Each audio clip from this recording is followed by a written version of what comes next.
And one of the things that I tell all of my friends this, but if you're gonna put in the time to take the photo, ask yourself this question: what would I change if someone was paying me $1 million to take this photo?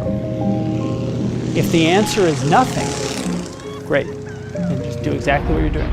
If the answer is, I would have spent more time lighting it, or I would have spent more time, on the setup or the direction or the set, or more time learning how to use the camera, then you need to do all those things. And I get it, there's big photos, like I couldn't just take the Oval Office photo when I didn't have any money, but that doesn't mean that I couldn't put the care into taking a portrait of someone or a picture of someone on the street as though it would be worth $1 million one day.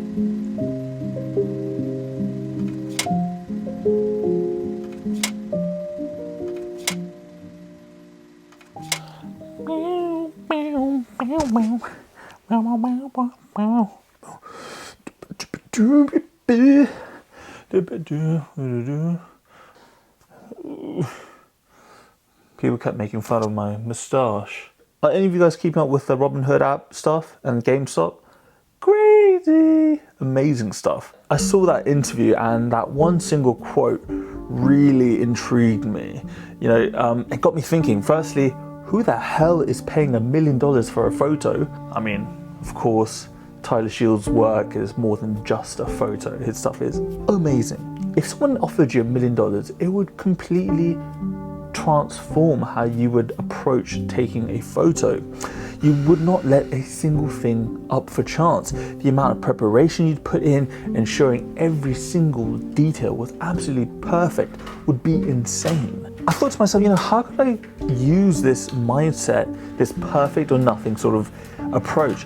Me personally, I've always been, sort of similar to what Casey Neistat and Peter McKinnon talk about. Good is better than perfect, or good enough is better than perfect. And I really don't put too much pressure on myself in the preparation stage of a shoot. I have more or less an idea before a shoot. And then, on the day of the shoot, when it comes to it, I sort of just improvise, to be honest. That approach has served me well, but I've always thought that I could do it better. And this hypothetical $1 million, it creates a sense of jeopardy, a sense that a lot is at stake, which means that the majority of the work would need to be done in the pre-production stage of a shoot. So how do I recreate these conditions for myself? Because the last time I checked, no one's offering me $1 million. Instead of what would I change to this photo if I were offered $1 million, I thought, how good would my photos be if all I had was one roll of film to shoot?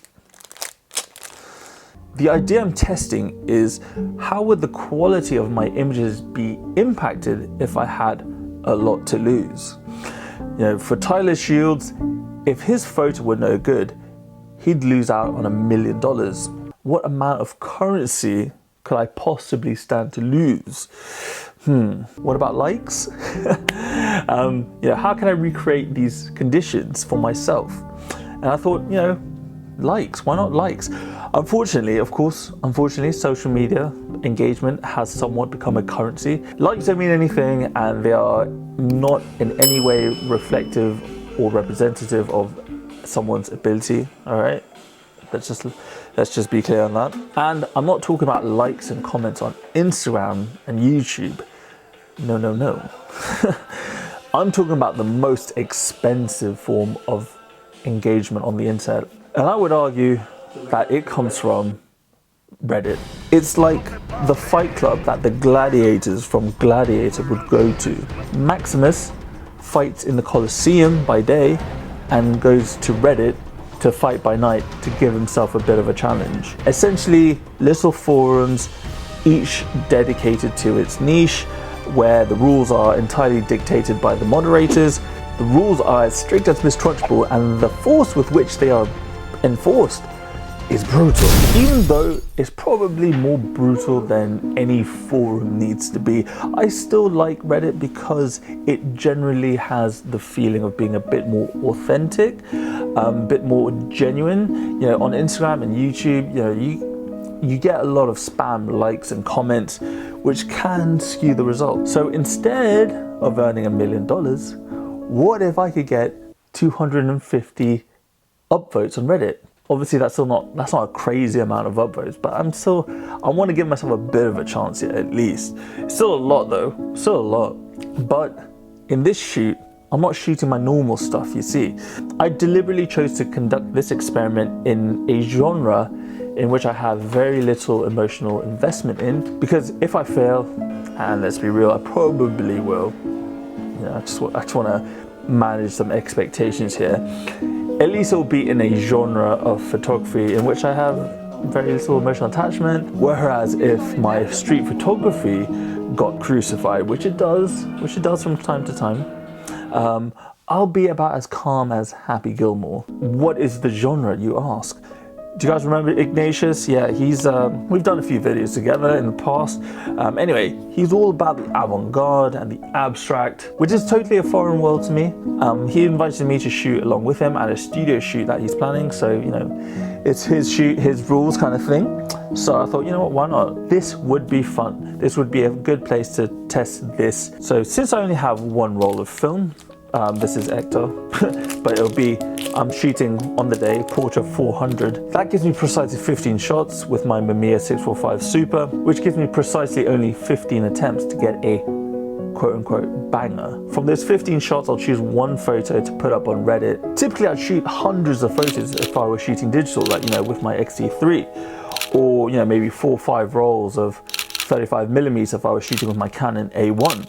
So since I only have 15 shots, you know, I need to make damn sure that I make each frame absolutely count. I'm gonna make absolutely damn sure that each shot comes out as best as they can. I'm gonna use my XT3 tethered to my laptop to make sure that the composition is right, to make sure the exposure is right. Kind of like how back in the day they used to use Polaroids in the studio, and also because I've always wanted to shoot tethered in the studio just to feel like a pro. I don't want to waste time on the day. I want to show up on the day with my game face on and have all the poses, sort of the lighting setups and the props I want to use, etc., decided beforehand. You know, at least 95% of the way beforehand. Pretty much 95% of the way. I've got it all written down here.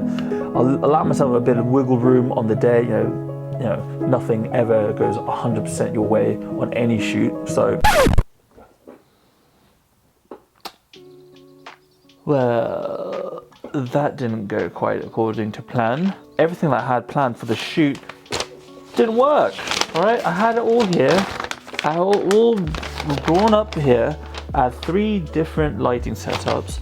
On the day, my Mamiya 645 Super just wasn't communicating with the lights. All the shots I had planned were to be shot on film with strobes. And on top of that, the subreddit I wanted to submit my photo to was the avant-garde fashion one, but you needed some like special invitation to get in, so I couldn't even submit to the right subreddit. This is exactly what I'm talking about, Reddit being very, very harsh on its rules. You know, I still wanted to finish this video.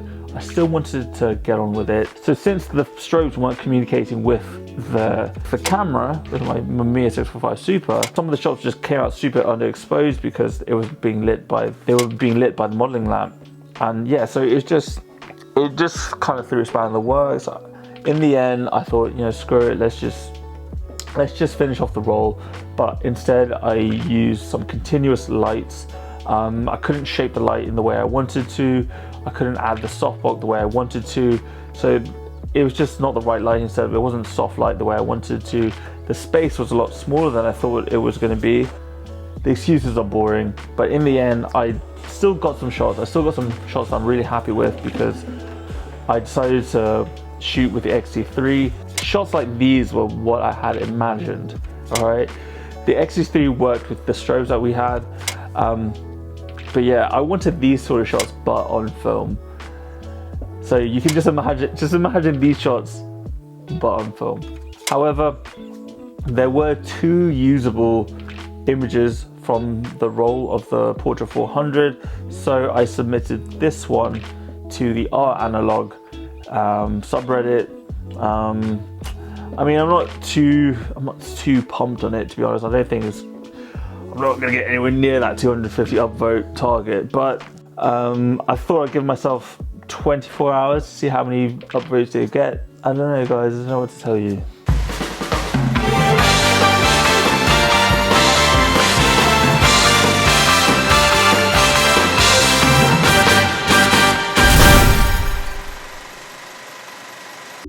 The moment of truth. Okay, so it's the next day. I haven't checked my Reddit. Let's see what we got. Let's see how many upvotes that photo got. 2. 2 upvotes. Oh my gosh. 2. Oh, fantastic. I told you, it's really hard to get I mean, I did pick like the biggest sort of subreddit for analog photography. Yeah, it's really hard to get a lot of likes, upvotes on Reddit. I wanted to just give you guys like a BTS sort of video again on a shoot, but do it in a slightly different way. And if some of you are wondering, why don't I just submit one of my XT3 photos, the ones that came out really, a lot better, why don't I just submit one of those to the analog subreddit? Well, it's because it's the analog subreddit, so you can only upload film photos, hence why I submitted that one film photo. Obviously, I would have submitted those XT3 photos to the avant-garde fashion subreddit, but as I said before, you need some weird special invitation, so yeah, that was a no-go. And in terms of this format, why I did this experiment, well, it was just a bit of fun. I found that statement by Tyler Shields of, you should take a photo as if you were being paid $1 million for it. So I was just trying to YouTubeify that hypothesis, really. If you're wondering who the model was, it was Ben. Her name is Belen. It's Spanish, but she goes by Ben. The outfits were all made by hand by Ignatius. The reason why the photos looked as good as they did is really, it was 90% that outfit, and the model, I really didn't do that much. So credit to the model and to Ignatius for designing and making that outfit. So what did I learn from this experience? This whole experiment was really just teach myself something, to try and teach myself to be more deliberate, to take more time in the preparation stage. I spent a good few hours drawing up all my lighting setups, all the poses here. Photo shoots hardly ever go exactly to plan. And on the day, as I said before, my film camera, the Mamiya, wasn't communicating with the strobes, therefore all the lighting setups that I had planned weren't working, wasn't going to work with the film camera, so I had to switch over to the XT3.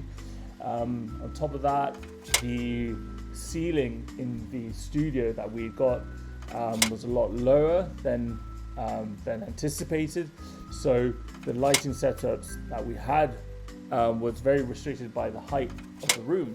So it meant that the top-down shots all had to be done seated, as you saw in the photos. All the poses that we did were all seated and just in the top half, really, of the model. The poses I had in mind involved a wide shot, and obviously that just wasn't possible given the size of the studio.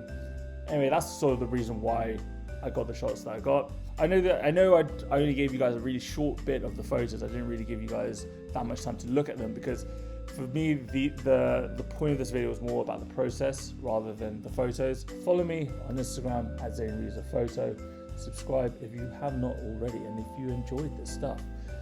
Next week's video, hopefully I'll get it out by next week, will be my 30 days of black and white. I finally got through the 30 days of shooting just black and white with the Fuji X100V. Comment something nice down below. Share this with your mum. Share this with your dad. With all that said and done, everyone, keep learning, keep shooting. I'll see you out in the next one. Peace.